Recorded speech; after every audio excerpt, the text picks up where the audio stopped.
Okay, good afternoon, everyone, and welcome to Millennial Talk Tuesday. So, we have a special guest today. My name is Stephanie Milburn. I am your host for Millennial Talk Tuesday, and I am the campaign manager for House in the Car. So, we have our special guest today with us, and she is none other than my baby sister. So, I'm excited about today's segment. So, we have with us Kimberly Carrier Milburn. So, Kim, just tell everybody well, you can say your name again and just tell everyone where you're from.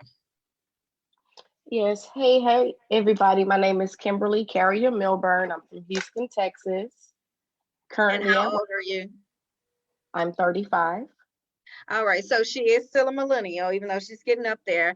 But today Oh, on Millennial Talk Tuesday, we're just going to talk a little bit about some of the barriers that you have faced or some fears that you feel and the reasons why you have not yet purchased a home. So, and one thing I do want to say, guys, is she's doing really well. She is a millennial and she just got a promotion at her job. So, she is at work right now. So, we're going to, try to get this done while she's in between.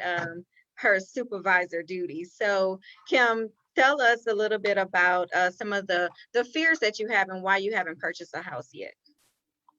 well, as a millennial, I was one to just shop and have credit cards, and they had huge limits, and I was just shopping and didn't think about the debt that I incurred, and then plus the student loans that I have. So my debt ratio was kind of high. So I was just afraid that I wouldn't be able to afford, branching out and getting my own home.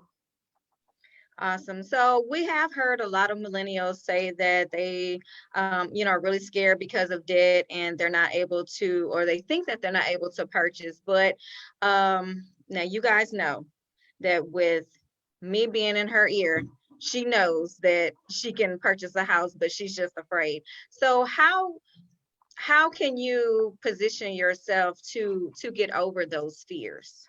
I'm actually working towards that now. I have maybe a year and a half left to pay on my car.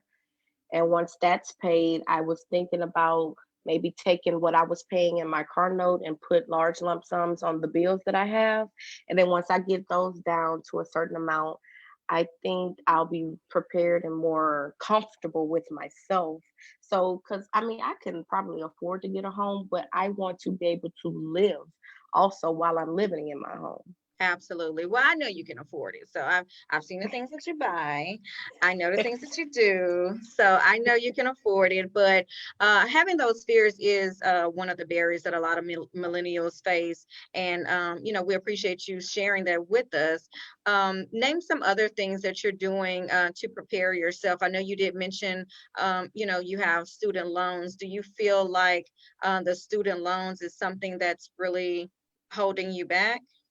Yes, because I think back in the day, I was just thinking about going to school and not really thinking about the loans that I was taking out and the type of loans that I was taking out because I didn't know that I got it to to different loan companies that I have to pay. I have to pay Fed loan and now Navient, and I didn't know I'm almost finished with paying Navient, no Fed loans, but now Navients want their money, so I got to see how I could maybe consolidate those loans.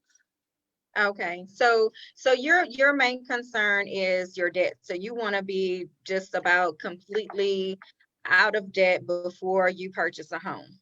Or if not out, is at a limit where I can afford to have both the home and still pay on those loans as well. Okay, okay. So if you were able to utilize an interactive online budget, would you use something like that? I would if somebody sat me down and showed me exactly. I'm more visual. I want to see where the money's going to go. I want to see the difference. Absolutely. Well, good news for you. House in the Car does have an interactive online budget, and I will be happy to sit down with you, my sister, to show you how to set yourself up and to get your budget together so that you too can become a homeowner. So, what are your thoughts about building wealth through home ownership? I mean, I don't have any kids right now, but I do want to leave something behind for someone that I love. Like my nieces and my nephew. because I want a house not for me. I want them to be able to run around in the backyard and feel safe. That's the Absolutely. reason I really want a house.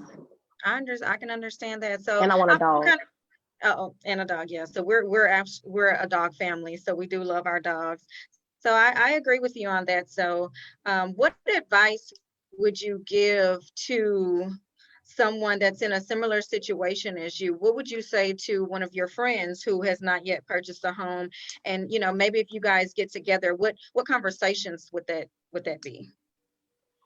I would basically, you really help me with my fears. So I'll probably just find out what their fears are, let them know that there's a way around it, that, you know, Car Than the House has a great program that helps you. No, And we, house in the car. something like that. House in the Car has a great program that helps, and we could do it together because normally we the type of people that like to do stuff together. We really don't like to branch out alone, so it'll be Yeah, easy I do see persuading you my and your friends. friends doing a lot of group activities. So I think that would be good. I see you guys on Zoom all the time. That would be a great way to come together and all of you guys get over your fears. If any of you in the group or on the fence about purchasing a house, I think it'll be great for you guys to form a group. And you all can, if you need me to come over, I can get you all together on a budget. So there are a lot of tools that House in the Car provides to millennials like yourself and your friends that you'll be able to work with in order to get you over that hump. So we do have the FICO credit score estimator. So if you're aware of your credit score, if you're not aware and you want to see what type of scenarios will put you at the 700, the 800s, or if you're at a 500, then you want to take these scenarios and see where you want to be. The FICO score estimator can help you do that. So that is another tool that is on the House in the Car website. So if you get with your friends, I think that all of these tools will be provided to you, and it's a great thing that you can share. So Well, I'll I be checking thank my you. email to see the stuff that you send in regards to the House and the Car thingamajig so I can read up on it. Well, I will do more than send an email. I will actually, if you guys want, you and your friends, I can do a little mini seminar for you guys free of charge, only for you though. Thank you, girl. Well, Kim, I thank you. Thank you so much for taking time out of your day to join Millennial Talk Tuesdays. And we appreciate you sharing your fears with us because I know sometimes that's hard to even get that out. So I think the first step is acknowledging that you do have these fears of home ownership and, just taking that leap of faith. Well, thank you. Thank you. And I'm sorry for getting your little program wrong. Excuse me, I'm nervous. It's okay. We just appreciate you for being available and able to share your story with us. And we hope that we'll be able to transition you to our other segment, which is our Home Ownership Changed My Life segment. So we'll go from Millennial Talk Tuesday to Home Ownership Changed My Life. So, guys, thank you for joining us today, and we'll be back. Join us later on today at 3 p.m. Central Standard Time for our Super Series Tuesday, and we'll be leasing it up with Section 8. So we'll see you guys soon. Thank you. Bye. Thanks, Kim. You're welcome. Bye.